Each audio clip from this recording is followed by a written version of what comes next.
why should people come to see this play? If you're a fan of Charles Dickens' A Christmas Carol, I think you'll enjoy this play. And if you're not a fan, I think you'll also enjoy it if you're sick of it. It takes the sort of a story we all know and love and have known for most of our lives, most of us probably, and sort of turns it on its ear and attempts to sort of give an origin story to this thing, to the origin story of Christmas. Really, when we think about Christmas in America and probably, and I guess in England, we may think of the religious aspects, but you also may think of Dickens' A Christmas Carol. If you like that stuff, you'll enjoy it. Hi, my name is Matt Schatz. I am the author of the play The Past, A Present Yet to Come, an origin story of A Christmas Carol. If you'd like to learn more about this play, please listen to this conversation. So it's about a young man named Fred, an entrepreneur, and he's from the Dickens story, Scrooge's nephew. He is a young aspiring businessman, family man. He has a nightcap business, hats not drinks, that he's trying to sort of get funding for. And he has this idea to play a Christmas trick on his uncle. He sees this play called The Goblins Who Stole a Sexton, which was based on a story from Charles Dickens' the Pickwick Papers, I believe. He sees this production and he has this idea to sort of put on this play with a similar story. The Goblins Who Stole a Sexton is like very similar to A Christmas Carol. It's like, goblins come in the middle of the night and it's a sexton and he's got to change his ways and they show him the past and the future. So he has this idea to put on this play to sort of make his uncle Scrooge, who sort of has become this sort of bad man over time. He has this idea to put on a play to sort of change him. And he really loves his uncle because his uncle is a businessman and he aspires to be this great, rich entrepreneurial businessman. So to do so, he meets with the sort of the impresario female producer who produced the Goblins play, gets her on board, and then to write it, they hook up with this guy Charles Boz Dickens, who's maybe not doing so great. He had a couple hits and he's kind of a little bit down on his luck and needs the dough. So they get him to write it, and then conflict of all various kinds ensues. Whether like anytime you try to put on a play, conflict happens, and in this case, Dickens, doesn't love this producer who produced the other play. It turns out without his knowing, and all this other kind of stuff. And Dickens, in my version, is kind of like this womanizing, mumbly character who you think will be eloquent, but only writes eloquently, doesn't speak or act eloquently, or in a dignified manner. So yeah, it's about them trying to put on this play and all the crazy, wacky things that can happen when three people get the idea for some reason to put on a theatrical production. Where did the idea for The Past, Present Yet to come from? I think so. I was looking back at my emails. I see that it was in 2021. So it was 2 years ago, Christmas time, maybe around this time 2 years ago.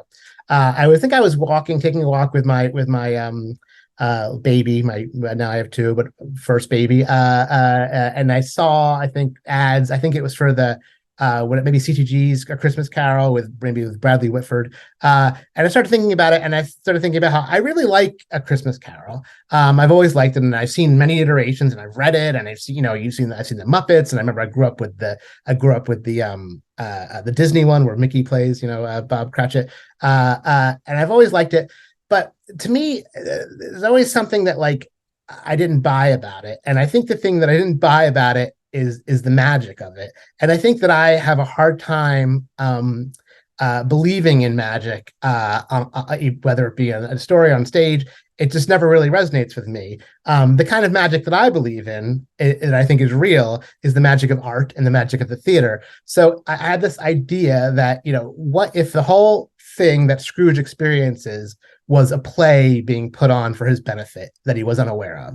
And I love the idea, obviously I'm a theater maker and a playwright. And so I love the idea of a bunch of people getting together to basically put on a show for one audience member, Scrooge, to sort of try to change him.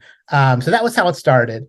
And I initially, because I write in TV and I like to feed my family and film, I initially had the idea to pitch it as a movie. And I had a production company that was, all last year interested in it. We pitched it a bunch of places.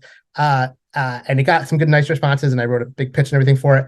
I think, but there was that one with I didn't see it, but there was like a modern day retelling of A Christmas Carol with was it Ryan Reynolds or something. I try not to see anything. And the sort of the feeling was like that one, maybe that wasn't killing it at the box office, maybe. And then also it's like we've sort of had we've had a lot of it, that we have it every year. We all go see it every year.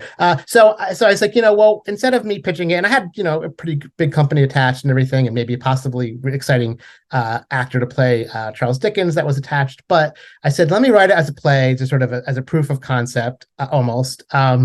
And also it's fun to write a play. So I decided to write it as a play. Of course, the play turned out totally different than the movie would have turned out. Just three actors, and sort of all the characters that I imagined for the movie are sort of off screen and all this stuff. But so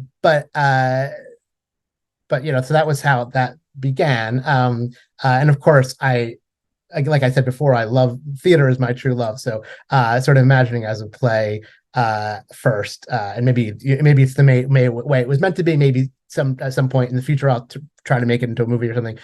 That was the genesis of the idea. Yeah, and I also at the same time I had this other idea for another Dickens related story. There's this story I wanted to write a musical about this true story of Dickens, who had this tenant later in his life, a Jewish woman who took issue with the character Fagin the Jew and Oliver Twist, and he was sort of converted from sort of an anti-Semite to less of one.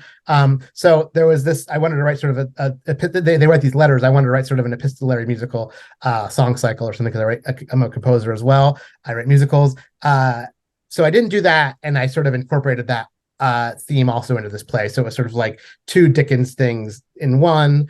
So yeah, I think that's where it came from. What are the main themes of the play? There's sort of, the expected themes of sort of redemption and sort of, looking at our past and growing, and sort of the themes that are in the source material, as it were, A Christmas Carol. But also, there's a theme of what art can do, how an artist takes real life and has to change it and turn it into art, which is a theme that I think a lot about and write a lot about. There's sort of redemption of all the characters. They all sort of have to make changes. There's also this theme of sort of Dickens anti-Semitism, or at the probably Jew hatred, which probably would be the term at the time. That I did when I wrote it. It's always timely, but it seems even more timely now, unfortunately. Really about sort of the power of stories, and why we make theater, and why we make art, and if the point of art is to change us, or just to educate us, or just to entertain us, or all three, or one of those, and sort of all those questions. And it's just about three people becoming friends. Some people say that puns are the lowest form of humor, and the people that say that I find to be really unfunny. I actually love puns. I love sort of wordplay in all my work. I think there's a lot of wordplay. I try not to make it too self-conscious, but when you're dealing with writers, you're dealing with people who are smart, and folks in Victorian England who are people of letters. You can have some fun with wordplay. So there's that stuff. There's that stuff in the play. There's a lot of because we have Dickens as a main character. He's sort of and he's no stranger to wordplay, though he claims he doesn't like puns, but there's puns in his stuff. So who's lying? So I love that stuff. I'm a lyricist, a musical theater writer too, and I just, nothing delights me more than a sort of joke based on misunderstandings of words, or even rhyming words, and or surprising turns of phrase. Those things are sort of like I have a mind that sort of leaps at puns and rhymes and things like that. So it's going to be, I enjoy it. So my thought and hope is that an audience enjoys it as well. And I think some people do. What do I want the audience to get out of my play? I want them to feel like it was worth them leaving the house for the night. I want them to be entertained. I want them to maybe be moved. I want them to laugh, and I want them to maybe leave the theater also asking important and unanswerable questions, which I think is our responsibility as theater artists, is to make our audience ask important and unanswerable questions. Why should people come to see this play? If you're a fan of Charles Dickens' A Christmas Carol, I think you'll enjoy this play. And if you're not a fan, I think you'll also enjoy it. If you're sick of it, it takes the sort of a story we all know and love, and have known for most of our lives, most of us probably, and sort of turns it on its ear and attempts to sort of give an origin story to the origin story of Christmas. Really, when we think about Christmas in America, and probably, and I guess in England, we may think of the religious aspects, but you also may think of Dickens' A Christmas Carol. If you like that stuff, you'll enjoy it.